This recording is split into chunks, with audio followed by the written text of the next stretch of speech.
susuriin ko para sa inyo ang isang napakainit na bahagi ng pelikulang One Piece.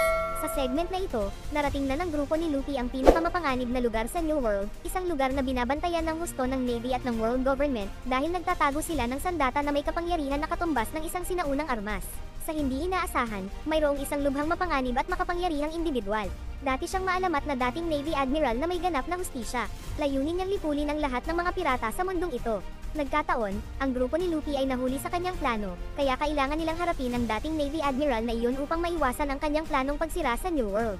Ngunit bago iyon, ang grupo ni Luffy ay napapaligiran ng isang malaking armada ng Navy, na nag-aalala sa lahat na hindi nila maintindihan kung paano sila nahanap ng Navy. Ngunit hindi nagpakita ng takot si Luffy at masayang sinabi niya, lalabanan natin silang lahat. Kaya't ang buong grupo ay naghanda para sa labanan. Gayunpaman, naramdaman ni Nami na tila kakaiba ang panahon. Sa hindi inaasahang pagkakataon, nang magsimulang umatake si Luffy, nawala ang lahat ng mga barko ng Navy. Ipinaliwanag ni Nami sa lahat na isa lamang itong ilusyon na nilikha ng lugar na ito. Inakala ng lahat na sila ay ligtas na, ngunit sa hindi inaasahang pagkakataon ay bumuhos ang isang napakalaking bagyo na naging sanhi ng pagkataranta ng lahat. Ipinaliwanag ni Nami na ang sea area na ito ang may pinaka-abnormal na panahon sa New World. Biglang naglamig ang mga patak ng ulan, kaya nagtutulungan ang buong grupo para harangan ang mga tipak ng yelo. Sa hindi inaasahan, nagkaroon noon ng snowstorm. Agad na ginamit ni Robin ang kanyang kapangyarihan ng Devil Fruit para protektahan ang lahat mula sa pagbagsak ng nyebe. Biglang nabaligtad ang barkong Sunny. Nahati pala sa dalawa ang dagat, na nagdulot ng takot sa grupo dahil kapag hindi sila nakahanap ng paraan palabas ay lulubog sila sa dagat. Ngunit nakita ni Luffy na napaka-intriga sa lugar na ito, kaya naman agad na inactivate ni Franky ang emergency escape system, tinulungan ang buong grupo na makatakas mula roon. Akala nila ay ligtas na sila, ngunit sa hindi inaasahang pagkakataon ay tinamaan na naman sila ng kidlat. Kinaumagahan, sa wakas ay nakatakas ang buong grupo mula sa dagat na iyon. Salamat kay Nami na pinag-aralan ng mabuti ang lahat ng mga pattern ng panahon sa New World. Sa puntong ito, muling nakaramdam ng gutom si Luffy, kaya naghanda si Sanji ng pagkain para sa grupo. Ngunit nang matapos siyang maghanda ng pagkain ay sumugod ang grupo ni Luffy. Sa hindi inaasahang pagkakataon, nakita nilang nawawala ang pagkain sa plato na ikinagulat nila. Hindi nila alam kung sino ang kumain nito. Biglang napansin ni Sanji na walang laman din ang soup pot. Nakita tuloy ni Luffy ang isang maliit na tao na tumatakbo palayo, kaya agad niyang sinubukang mahuli ang taong iyon. Nadiskubre ni Sanji na lahat ng pagkain sa ref ay naubos na, naikinagalit ni Luffy, desididong mahanap ang salarin. Bigla niyang narinig ang ingay ng taong malapit kay Brook kaya agad tumakbo si Luffy para mahuli siya. Noon lamang napagtanto ni Luffy na ang taong iyon ay isang maliit na babae, kaya't nahuli niya ito, ngunit nagawa nitong tumakas. Sa hindi inaasahang pagkakataon, napapaligiran siya ng buong grupo. Nang mapagtantong hindi na siya makakatakas, pinalaki niya ang kanyang katawan, na ikinagulat ng buong grupo dahil maaari siyang maging isang higante. Nagsimula na siyang umatake kaya naman agad siyang pinigilan ni Luffy at itinapon sa dagat. Bigla nilang napagtanto na hindi siya marunong lumangoy, kaya agad na tumalon si Sanji para iligtas ang dalaga. Nang magkamalay siya, natagpuan niya ang sarili sa barko ni Luffy. Sa puntong ito, hindi na nagalit si Luffy. Natagpuan niya siya na napaka-interesante, dahil maaari niyang baguhin ang kanyang laki sa kalooban. Ipinaliwanag niya na ang kanyang pangalan ay Lily, na kabilang sa higanteng tribo. Gayunpaman, kinain niya ang mini devil fruit, na nagbibigay daan sa kanya upang paliitin at palakihin ang kanyang katawan. Bukod dito, si Lily ay lubhang malusog. Madaling binuhat si Luffy, dahilan para makalimutan ni Luffy na kinuha niya ang kanyang pagkain. May kakayahan din si Lily na makapasok sa katawan ng iba, dahilan para sumabog ang mga ito. Ngunit nang mapagtanto niya na walang silbi ang kanyang tricks kay Luffy dahil gawa ito sa goma, nagulat ito kay Lily. Sa puntong ito, nagtataka sila kung bakit nasa barko nila si Lily. Ipinaliwanag ni Lily na habang hinihintay niya ang kanyang ama, hindi sinasadyang napadpad siya sa barko ni Luffy ng isang pod ng mga balyena. Biglang napagtanto ni Lily na nasa panganib ang kanyang ama. Ang ama pala ni Lily ay si Pans Fry, isang sikat na chef ng pirata sa New World, at ang kanyang specialty dish ay niluluto sa isang bulkan. Nang marinig si Lily na inilarawan ang ulam ng kanyang ama, medyo natuwa si Luffy, sabik na agad na matikman ang kanyang luto. Gayunpaman, si Pans Fry ay nahuli ng Navy dahil madalas siyang nagnakaw ng pagkain mula sa kanila upang ipagluto ang mga nagugutom na tao. Nang malaman ni Lily na dadalhin ang kanyang ama sa Impel Down, nanatili siya rito para iligtas siya. Sa hindi inaasahang pagkakataon, napakasama ng panahon dito, na naging dahilan ng paglubog ng kanyang barko, kaya nagpa siya si Luffy na tulungan si Lily. Ang makita silang handang tumulong sa kanya ay labis na ikinatuwa ni Lily. Sa kabilang panig, mayroong isang grupo na kilala bilang Neo Navy. Tinambangan nila si Pans Fry, dahil iba ang hustisya nila sa ordinaryong Navy. Ang kanilang layunin ay alisin ang lahat ng mga pirata sa mundo. Sa panig ni Luffy sa ngayon, nakita nila ang Navy na nag-e-escort kay Pans Fry. Siya ay binabantayan ng 4 na barko ng Navy. Gustong iligtas agad ni Luffy si Pans Fry, ngunit napatigil siya ni Nami dahil kailangan nila ng plano muna.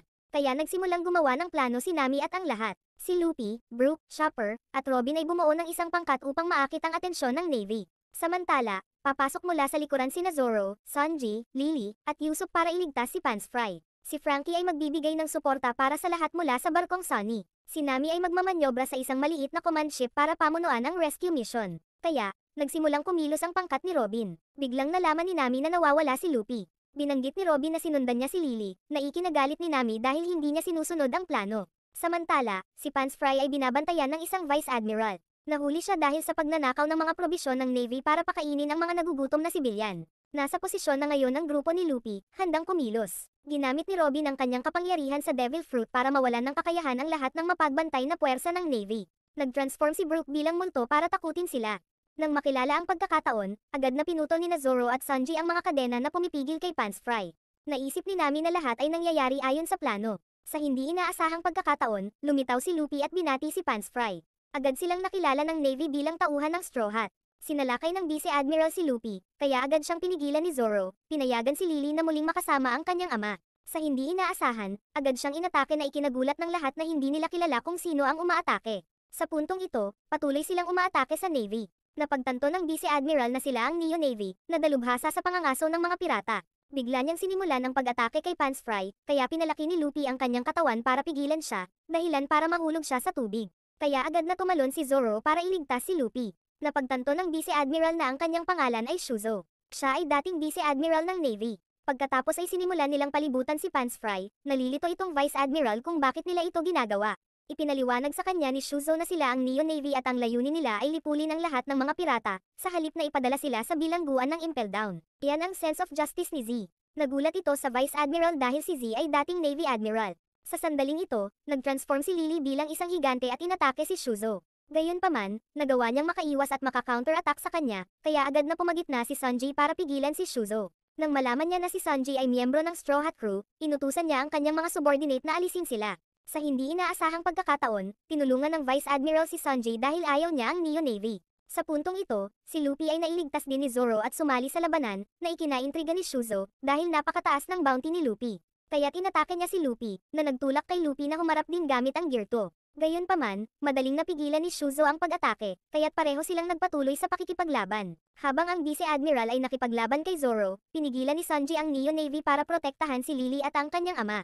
Tinulungan ni Robin si Sanji sa pag-iingat sa kanila, kaya napaisip si Robin kung sino sila. Patuloy na inatake ni Shuzo si Luffy gamit ang kanyang mga pahabang braso. Biglang napansin ni Nami ang pagbabago ng panahon at agad na inalerto si Frankie at ang lahat, sinabihan silang maghanda para umalis. Ito pala ay may napakalaking hanay ng mga alon na pumutok sa kalangitan. Samantala, ginamit ni Luffy ang hockey upang salakayin si Shuzo, itinulak siya pabalik, at naitaboy ni Zoro ang Vice Admiral. Noon lang, inutusan ni Nami si Frankie na kumilos na bumaril, na iniangkla ang Sunny sa bangka ni Pants Fry. Nagsimulang lumitaw ang mga hanay ng mga alon. Habang naghahanda ang grupo ni Luffy na umalis, patuloy na sinusubukan ni Shuzo na pigilan si Luffy, walang humpay na umaatake sa kanya. Samantala, napansin ni Nami na masyadong malaki ang bangka ni Pants Fry, kaya sinadya niyang gamitin ang lakas ng alon para hilahin sila palayo. Habang sina Luffy at Zoro ay hinaharangan pa rin ng dalawang magkalaban, si Nami ay nanatiling mapagbantay at maingat. Napagtanto ang tamang pagkakataon, inutusan niya si Frankie na gamitin ang emergency escape system, tinutulungan silang hilahin si Pants Fry palayo. Napapanahon din na sumunod sa kanila sina Luffy at Zoro. Sa puntong ito, lumubog na ang lahat ng barko ng Navy, ngunit patuloy na umaatake si Shuzo upang maalis ang mga ito. Sa kalaunan, siya ay nagwagi, nagsimulang maalala ang kanyang pakikipaglaban kay Ain, upang makipaglaban para sa posisyon ng Vice Admiral ng Neo Navy. Ginamit ni Ain ang kanyang kapangyarihan sa Devil Fruit at madali siyang natalo, naging Vice Commander ni Z. Kaya determinado si Shuzo na hulihin ang grupo ni Luffy para mabawi ang kanyang posisyon. Agad niyang hinabol ang mga ito, habang nakatakas ang grupo ni Luffy mula sa Navy, at nagtago sila sa isang kalapit na underwater rock formation. Sa puntong ito, hiniling ni Luffy kay Pants Fry na magluto para sa kanila, ngunit binanggit ni Sanji na naubusan na sila ng pagkain. Buti na lang at nagawa ni Lily na magnakaw ng pagkain sa Navy kanina. Kahit na nasugatan pa si Pants Fry, gusto niyang magluto para sa kanila, bilang chef na hindi hahayaang may magutom at may utang na loob sa grupo ni Luffy. Kaya naghanda ang buong crew para magluto. Sa hindi inaasahang pagkakataon, natagpuan sila ni Shuzo. Agad silang naglunsad ng isang pag-atake sa grupo ni Luffy. Pumasok sina Zoro at Sanji para harangin sila. Akala nila ito ay isang torpedo. Sa hindi inaasahan, isinakripisyo nila ang kanilang sarili upang gamitin ang submarino bilang torpedo sa pag-atake sa kanila, na iniwan ang grupong Luffy na nabigla. Iniisip na ang mga taong ito ay ganap na baliw. Sa sandaling ito, nagpakita rin si Shuzo, na iniwan si Nami na naguguluhan kung paano sila natagpuan. Napapanahon pala na naglagay si Shuzo ng Vivre card sa bangka, na nagpapahintulot sa kanila na mahanap ang grupo ni Luffy. Patuloy na isinakripisyo ng mga sundalong Neo Marine ang kanilang mga sarili upang salakayin ang buong grupo. Para sa kanilang hustisya ay upang maalis ang lahat ng mga pirata.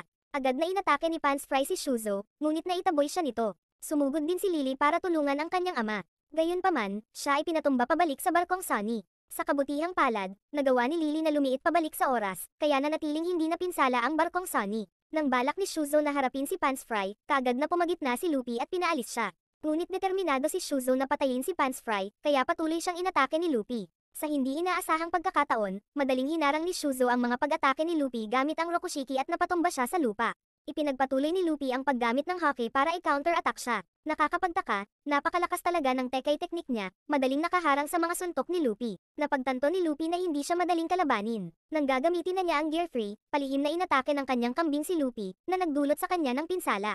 Ang kanyang kambing pala ay isang kanya na kumain ng Devil Fruit. Pagkatapos ay mabilis na natalo ni Shuzo si Luffy, na nagdulot ng pag-aalala sa buong grupo, kahit na nagawang talunin si Pants Fry. Sa sandaling ito, inutusan ni Lily si Usopp na barilin siya sa katawan ni Shuzo, at palalakihin niya ang sarili mula sa loob para sumabog siya. Nakakagulat, noong binaril na ni Usopp si Lily, ginamit ni Shuzo si Luffy para harangin siya, dahilan para mapunta si Lily sa loob ng bibig ni Luffy. Akala ni Shuzo ay nanalo siya, sa hindi inaasahang pagkakataon, nagising si Luffy at nagsalita, hindi pa tapos ang laban na ito. Biglang pinalaki ni Lily ang katawan ni Luffy, naging higante, na ikinatuwa ni Luffy at ikinagulat ng buong grupo. Sa sandaling ito, inatake ni Shuzo si Luffy, ngunit hindi na siya masasaktan ng kanyang mga baril. Kaya naman inatake ni Luffy si Shuzo, ngunit nakaiwas siya dahil nang naging higante siya, bumabagal ang katawan ni Luffy. Sa makatuwid, gumamit siya ng Gear 2, na lumilikha ng isang stream ng mainit na hangin na hinihipan ang lahat sa paligid. Agad na nagsimulang matakot si Shuzo, patuloy na inaatake si Luffy. Ngunit nanatili siyang hindi nabigla, mabilis na tumalon. Lumipad din si Shuzo para habulin si Luffy. Nakapagtataka, tinamaan siya ng hindi kapani-paniwalang mabilis na pagsipa at diretsyong bumagsak sa lupa. Kaya, si Shuzo ay natalo ni Luffy. Sa wakas, makakain na nila ang lutong pagkain ni Pants Fry, ngunit ang lahat ng pagkain ay nasira, na ikinadismaya ni Luffy. Tiniyak ni Nami kay Luffy na wag mag-alala, dahil makakahanap sila ng pagkain sa daan patungo sa bulkan. Sa sandaling ito, tinulungan din ni Frankie si Pants Fry na gumawa ng bagong bangka, na naghahanda sa pagtungo sa bunganga ng bulkan.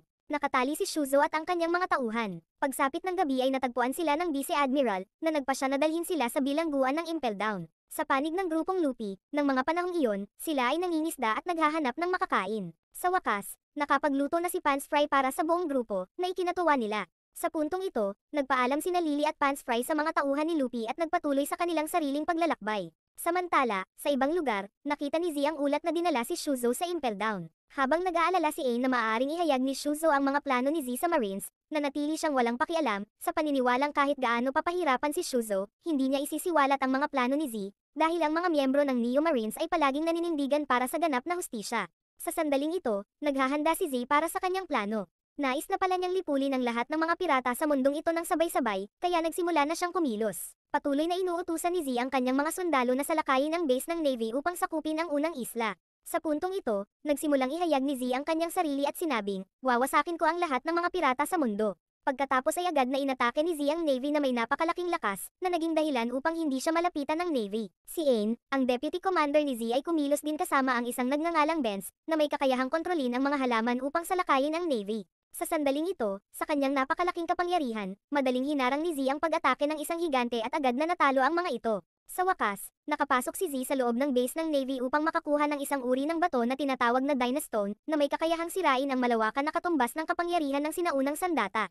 Habang dinadala nila ang Dynastone, nang hindi inaasahan lumitaw si Kisaro, kaya nakipaglaban siya kay Z. Parehong nasangkot sa isang matinding labanan. Biglang sinabi ni Kisaro, matagal tayo hindi nagkita, Master. Hindi ba binalaan na kita, na wag masyadong umasa sa kapangyarihan ng liwanag? Pagkatapos ay parehong lumaban sa isang hindi kapani-paniwalang mabilis na tulin. Sa kabila ng pag-atake ni Kisaro, agad na kinontra at tinaboy siya ni Z. Sa puntong ito, nagsimulang makaramdam ng pagod si Z, kaya ipinagpatuloy ni Kisaro ang pag-atake sa kanya.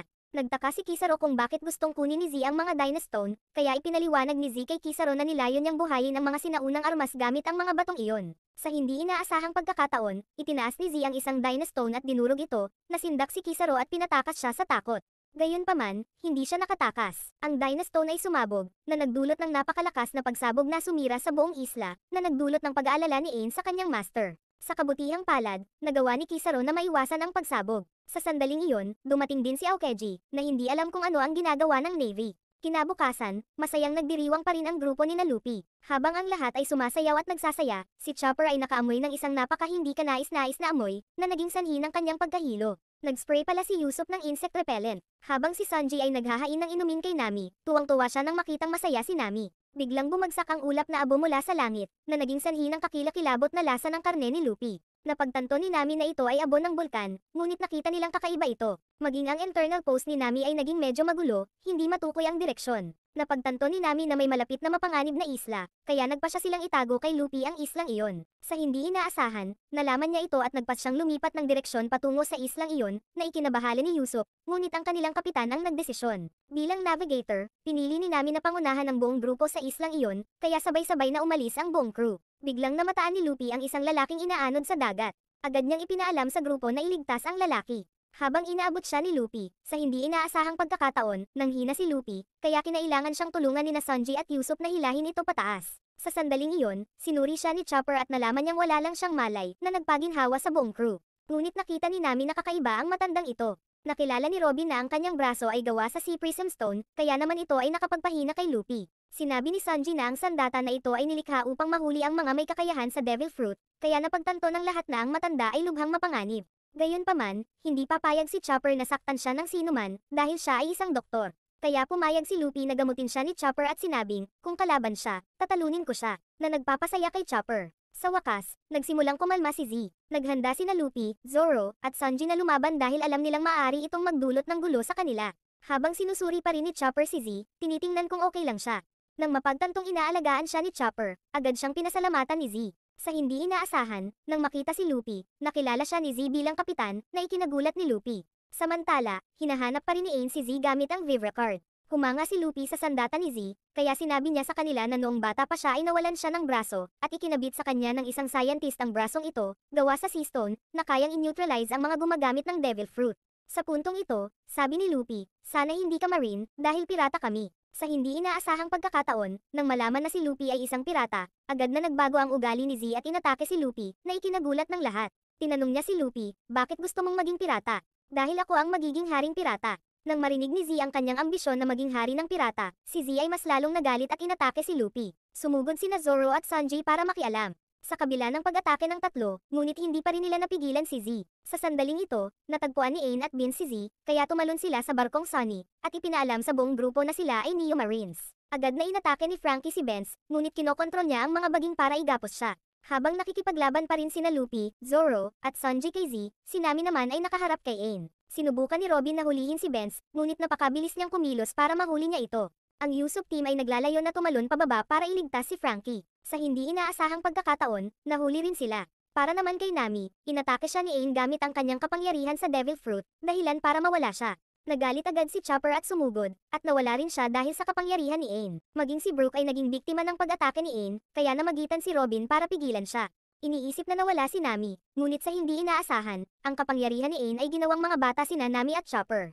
Ipinaliwanag ni Ain ang kanyang kakayahan bilang isang lifespan reversal, ibinabalik ang anumang nahawakan niya pabalik sa 12 taon. Kaya bumalik si Robin sa 18 taong gulang. Si Nami ay 8 taong gulang at si Chopper ay 5 taong gulang. Kung mahawakan pa siya ng 2 beses, mawawala si Robin. Habang tinatangay ni Z ang grupo ni Luffy sa labas, sina Zoro at Sanji naman ay nahuli ni Benz. Sa puntong ito, kinutya ni Z ang pangarap ni Luffy na maging hari ng pirata, at nakilala niya si Luffy bilang apo ni Garp, kaya nagpa siya siyang ilubog ang kanilang barko. Pero hindi sumuko si Luffy at sinabing, hindi pa tapos ang laban natin. Napagtanto niyang wala na silang panahon para magtagal pa ni Z, kaya kinalagan ni Luffy si Franky para payagan siyang kontrolin si Sunny at lisanin ang lugar na ito. Sa wakas, nakatakas sila. Sa panig ng Navy Headquarters, nang marinig na nakuha ni Z ang Dynastones, nagalit si Akaino, napagtanto na nilayon ni Z na sirain ang 3 endpoints sa New World. Sa kasalukuyan, mayroong isang lokasyon na protektado ng Marines na nawasak ni Z. Kung patuloy niyang sisirain ang 2 pang endpoint, ang lahat ng magma sa ilalim ng dagat ay sasabog, nalulubog sa buong bagong mundo.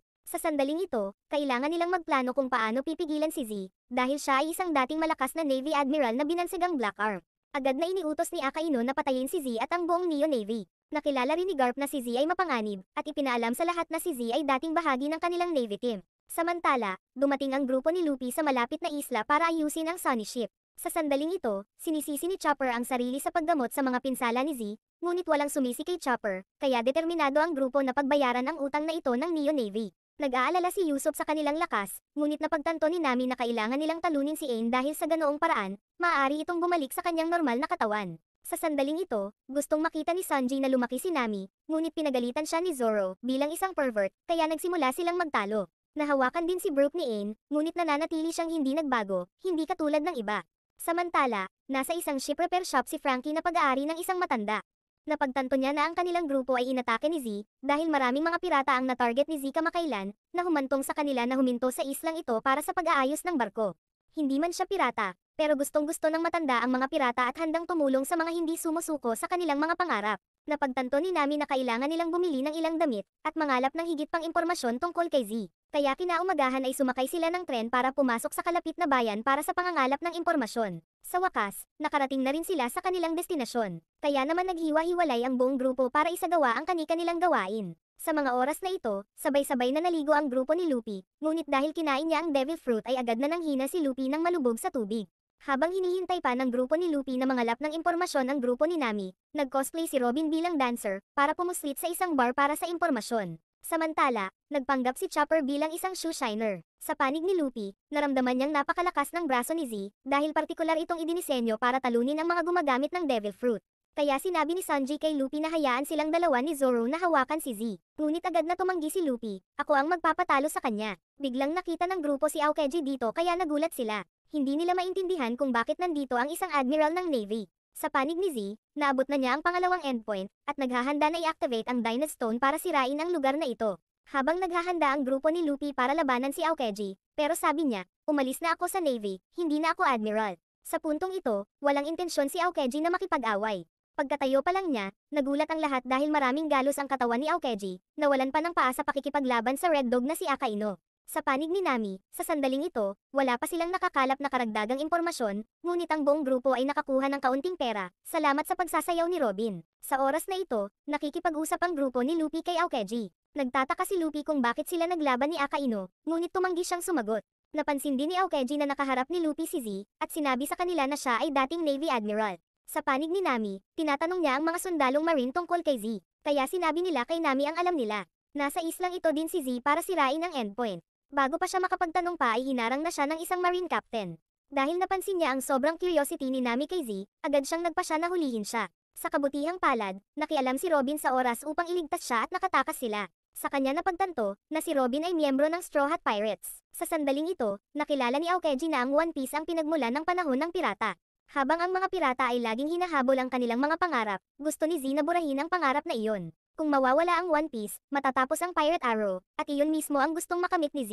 Si Aokiji ay sabik na inaasahan kung si Luffy ay maaaring talunin si Z sa oras na ito, kaya siya ay umalis. Sa panig ng grupo ni Nami, tinutugis pa rin sila ng Navy, kaya agad na gumamit si Usopp ng halamang kumakain ng karne upang hadlangan ang kanilang pagtugis. Kinagabihan, pinag-iisipan pa rin ni Luffy ang naunang pagkatalo niya kay Z. Bigla nilang nakita ang grupo ni Nami na hinihila ang Navy patungo sa kanila.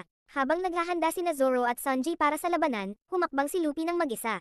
Agad niyang pinakawalan ng Conqueror's Haki, dahilan para mawalan ng malay ang buong Navy. Tanging ang kapitan ay nananatiling medyo binubuo at napagtanto, ito ba ang kanyang Conqueror's Haki? Sa puntong ito ay ipinaalam niya kay Luffy ang kinaroroonan ni Z. Sa panig ni Z, siya ay nakikibahagi sa isang matinding labanan sa mga Marines, at madali niyang pinangangasiwaan ang lahat ng ito ng mag-isa. Sa wakas, sumabog ang Dynastone, na nagdulot ng pagsabog ng bulkan. Kaya, matagumpay na nasira ni Z ang pangalawang endpoint. Sa isang endpoint na lang ang natitira, magiging kumpleto na ang kanyang plano at mapapawi niya ang lahat ng pirata. Biglang sumulpot si Luffy, agad niyang inatake si Z. Tanong ni Z, anong ginagawa mo dito, mga pirata? Sumama rin sina Vince at Aang sa laban, kaya sinugod sila ni Zoro at Sanji para harangin sila, na pinayagan si Luffy na makipaglaban kay Z. Habang ang dalawa ay mahigpit na nakikipaglaban sa isa't isa, nagsimulang pumutok ang bulkan. Sinira nito ang bayan, na nagdulot ng matinding takot sa mga residente. Noong nasa panganib ang pamilyang ito, buti na lang dumating si Aokiji sa tamang oras upang iligtas sila. Sa panig ni Luffy, inactivate niya ang Gear 2, patuloy na umiiwas sa mga pag-atake ni Z, at saka lumapit para suntukin siya. Pero napigilan ito ni Z. Tanong ni Z, gusto mo bang maging hari ng pirata? Tama, hahanapin ko ang One Piece at magiging hari ng pirata. Kaya tuloy-tuloy na nagpaputok ng bala si Z patungo kay Luffy. Gayunpaman, nagawa ni Luffy na iwasan itong lahat. Patuloy niyang inatake si Luffy ng isang malakas na pagsabog, na nagdulot ng pag-aalala sa grupo ni Nami. Sa panig ni Zoro, kinakalaban niya si Ain, habang si Sanji naman ang lumalaban kay Ben. Napagtanto nilang sasabog na ang bulkan, at wala ng oras para manatili pa rito, kaya mabilis silang nakatakas. Samantala, nilalabanan pa rin ni Z si Luffy at tinutulak siya pabalik. Gayunpaman, nagpumilit si Luffy at nanlaban. Bigla, napalipad ni Z ang straw hat ni Luffy. Naging dahilan ito para mawalan siya ng focus at matamaan ng mga bala ni Z. Gawa rin pala sa sisto ng mga bala ni Z, kaya bumagsak si Luffy. Kinuha ni Z ang straw hat ni Luffy at nagpahayag, wawakasan ko ang panahon ng mga pirata. Agad namang humabol si Luffy para kunin ang kanyang sombrero. Nang malaman ni Z na ibinigay ni Shanks ang sombrero kay Luffy, kinuha niya ito at sinabing, kahit siya ay isang Yonko, buburahin ko ang kanyang mga tauhan ng pirata. Ikinagalit nito si Luffy, ngunit agad siyang pinasabog ni Z. Sa sandaling ito, napansin ng grupo ni Zoro na pumutok na ang bulkan. Sa kabutihang palad, nahanap nila si Luffy sa tamang oras, at mabilis na dinala siya palayo sa panganib. Sinubukan ng grupo na tumakbo ng mabilis hanggat maaari patungo sa daungan, gayunpaman, napagtanto nilang huli na ang lahat. Akala nila ililibing na sila sa pagkakataong ito. Sa kabutihang palad, mabilis na pinalamig ni Aokiji ang lahat, tinulungan ng grupo ni Luffy na makatakas. Kaya't lahat sila ay nakarating sa daungan at muling nakasama ang lahat. Habang paalis na ang huling tren, sumabog at naglaho ang buong isla. Sa panig ni Z, naniniwala siya na sa pagkakataong ito ay mapapawi niya ang panahon ng pirata, at ililibing niya ang straw hat na ito ng One Piece magpakailanman. Sa panig ni Sengoku at Garp, napagtanto nila na ang plano ni Z ay nakakapinsala sa mga inosenteng tao. Nagsimula na namang kumilos si Kizaru para pigilan si Z. Sa puntong ito, curious si Kobe at hindi niya alam kung ano ang dati kay Z. Kaya sinabi ni Garp kay Kobe na si Z ay dating opisyal ng Navy na lubos na naniniwala sa hustisya. Palaging nangunguna si Z sa pagharap sa panganib, kahit na nakikipaglaban kay Whitebeard at Roger. Dahil dito, naging admiral siya ng Navy. Nagkaroon din ng pamilya si Z, ngunit isang araw pinatay ng mga pirata ang kanyang buong pamilya, na nagdulot sa kanya ng matinding sakit. Sa kabila ng trahedya, ipinagpatuloy ni Z ang kanyang mga tungkulin bilang Navy Admiral. Sinanay din niya sina Akaino, Kizaru, Aokiji, at marami pang ibang sundalo ng Navy na may layuning lumikha ng isang bayani. Gayunpaman, isang araw, lahat ng kanyang mga tripulante ay napatay. Nawalan pa siya ng braso. Si Ain at Ben lang ang nakaligtas. Kaya binigyan siya ng Navy ng isang robotic arm. Idinisenyo ang braso na ito para labanan ang mga gumagamit ng Devil Fruit. Gayunpaman, inaanyayahan ng world government ang pumatay sa lahat ng kanyang mga tripulante, na naging isa sa 7 Warlord of the Sea. Kaya agad na umalis si Z sa Marines, at itinatag ang organisasyong Neo Marines, para labanan ang Marines at lipulin ang lahat ng mga pirata. Kinaumagahan, naghahanda na ang mga puwersa ni Z para sumulong sa huling isla. Dumating si Aokiji, hinihintay si Z. Nakipagkita si Z kay Aokiji. Sinabi niya, matagal tayong hindi nagkikita, Master. Agad na binato ni Aokiji si Z, ang paborito niyang bote ng sake. Parehong nakikibahagi sa pag-uusap sa isa't isa.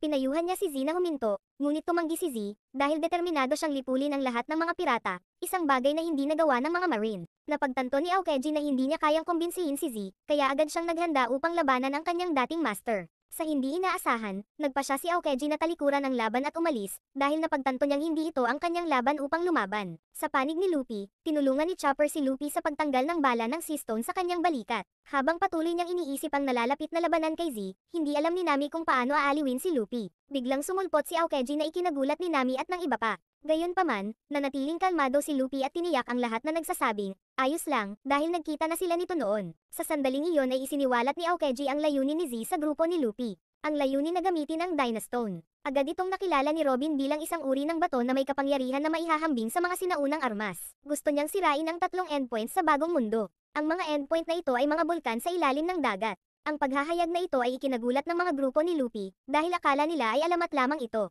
Ipinahayag ng world government na ang alamat ay isang panlilin lang. Gayunpaman, iginiit ni Aokiji na ito ang katotohanan na nilalayong linlangin ang mga tao. Tanging mga matataas na marino lamang ang nakakaalam na iyon ang katotohanan. Sa puntong ito, nasira na ni Z ang 2 endpoint. Kung sisirain niya ang huling endpoint, ang buong bagong mundo ay lulubog sa magma mula sa mga bulkan sa ilalim ng dagat. Maging ang mga ordinaryong tao ay mapapahamak, na nakakagulat sa grupo. Sa sandaling ito, nais lamang ni Luffy na talunin si Z at bawiin ang kanyang sombrero, dahil ipinangako niya kay Shanks na siya ay magiging isang mahusay na pirata at ibabalik ang sombrero sa kanya. Kaya nagpa siya ang grupo ni Luffy na puntahan at pigilan si Z. Kahit alam nilang napakadelikado ng paglalakbay na ito, pero pinili pa rin nilang samahan si Luffy. Sa puntong ito, binigyan ni Aokiji ng internal pose ang grupo ni Luffy. Ito ay gagabay sa kanila sa huling isla. Ipinaalam din niya sa buong grupo na umabante na rin doon ang mga Marines, kaya maging matindi ang labanan. Hindi lang si Z ang kaharap nila, at may mga Marines din ang naruroon. Kaya, ang buong grupo ay nagsimulang maghanda para sa laban. Agad na binigyan ng tagagawa ng barko ang grupo ni Luffy ng maraming armas upang talunin si Z at protektahan ang pangarap ng pirata. Sa puntong ito, nagpalit na ng bagong damit ang grupo ni Luffy, at handa na silang humakbang sa huling labanan. Biglang tinanong ng bata si Luffy na maging bayani. Dapat ba akong maging isang pirata o isang marine? Agad namang sumagot si Luffy. Ang mga pirata ay hindi bayani, kaya gawin ang anumang gusto mo, na mas lalo pang humanga ang bata kay Luffy. Kaya't umalis ang grupo ni Luffy. Patuloy silang inaatake ng Neo Marines, kaya agad na inutusan ni Luffy ang lahat na mag-counter-attack laban sa kanila. Isang pag-atake lamang mula sa barko ng Sunny ay sapat na upang sirain ang maraming mga barko ng kaaway, at sa wakas ay narating nila ang huling isla, kaya ang buong grupo ay tumalon pababa sa barko at nagsimulang makipaglaban. Patuloy nilang ginagamit ang kanilang mga sandata upang salakayin ang Neo Marines, habang si Zoro ay nahiwalay at nawala.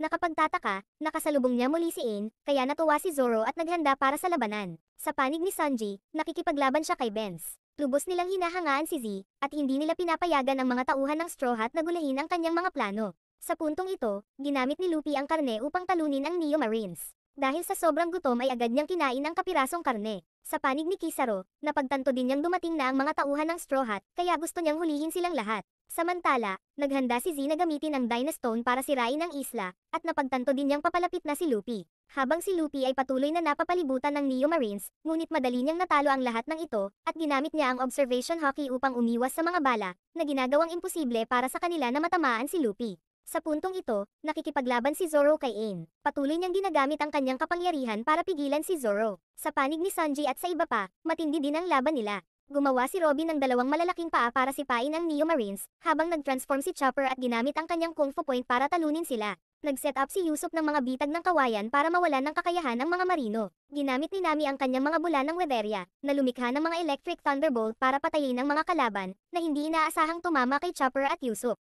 Sa huli ay nagawa nilang talunin ang lahat ng mga nasasakupan ni Z. Biglang napansin ng grupo ang maraming puting kulay na pasifista. Agad nilang sinugod ang grupo ni Nami. Sa panig ni Luffy, nakarating siya sa kinaroroonan ni Z. Tanong ni Z, nandito ka ba para hadlangan ang plano ko? Sagot ni Luffy, hindi. Nandito ako para kunin ang aking sombrero, dahil iyon ang gumagabay sa akin upang maging hari ng pirata.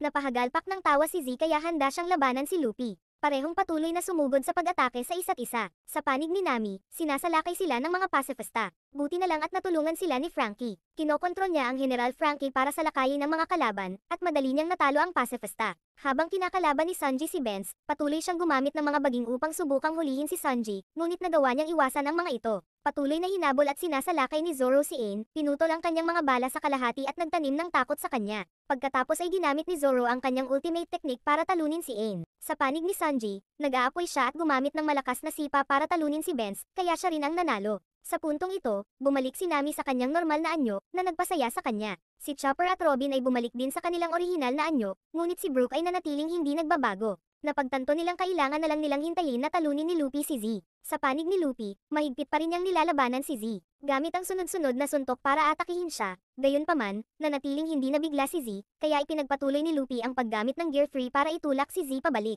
Parehong nagpatuloy sa matinding palitan ng suntok. Biglang sumabog ang ilang Dynastones. Nagtakbuhan ang lahat para panoorin ang laban ni Luffy. Napagtanto nilang tumatakbo na ang oras. Tanong ni Z, bakit gusto mo akong pigilan? Manalo ka man, walang magpapasalamat sa iyo.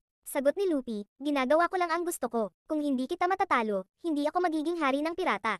Sa hindi inaasahang pagkakataon, pumutok ang braso ni Z, pero gusto pa rin niyang ipagpatuloy ang laban. Pareho silang gumamit ng hockey sa pag-atake sa isa't isa. Napagtanto ni Aokiji na bumalik na ang Black Arm na si Z. Ito pala ang tunay niyang kapangyarihan. Panay ang tulak ni Z kay Luffy pabalik. Sa kabila nito, tumanggi si Luffy na sumuko at inatake si Z, na nagpapaalala kay Z tungkol sa kanyang pangarap noong bata pa, na maging isang bayani. Sa huli, pareho silang napagod, pero sinubukan pa rin ni Z na suntukin si Luffy. Nakapagtataka, nanlaban si Luffy. Wala sa kanila ang umamin ng pagkatalo, gayunpaman, si Luffy ay ganap na napagod. Bigla ding bumagsak si Z. Sa puntong ito, napagtanto niyang tumanda na siya.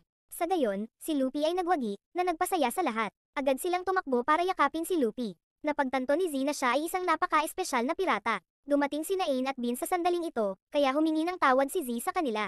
Biglang lumitaw si Kizaru at ang Marines. Napagtanto nilang napapaligiran sila, dahilan para mag-alala ang lahat. Sa hindi inaasahang pagkakataon, nagpa siya si Z na humakbang mag-isa, dahil gusto niyang tulungan ang grupo ni Luffy na makatakas. Nang tatakbo na sana si Ain papunta sa kanya, gumawa agad si Aokiji ng hadlang na yelo para pigilan sila, dahil napagtanto niyang si Z ay nagdesisyon na dito na manatili. Pagkatapos ay ginamit ni Z ang kanyang huling bit ng lakas, upang labanan ang mga Marines, na dati niyang mga estudyante. Ginamit ni Kizaru ang kanyang ilaw upang salakayin si Z, na nagdulot sa kanya ng matinding pinsala. Gayunpaman, hindi sumuko si Z. pinigilan niya ang mga Marines na nagpapahintulot sa grupo ni Luffy na makatakas. Kaya naman, umalis na ang grupo ni Luffy sa isla, pero pinapanood pa rin nila si Z na nakikipaglaban mula sa malayo. Sa kalaunan ay napatay si Z, iniwan si Ain, Beans at Aokiji sa matinding kalungkutan. Gayunpaman, sa huli, siya ay nanatiling isang matapang na tao, dahil mula pagkabata, si Z ay palaging nais na maging isang bayani ng hustisya. Maraming salamat sa panonood, sana nag-enjoy ka sa anime na ito. Mag-subscribe at pindutin ang notification bell upang updated ka lagi sa mga bagong video na mai-upload namin, at para makatutok sa higit pang Tagalog anime recap, magkita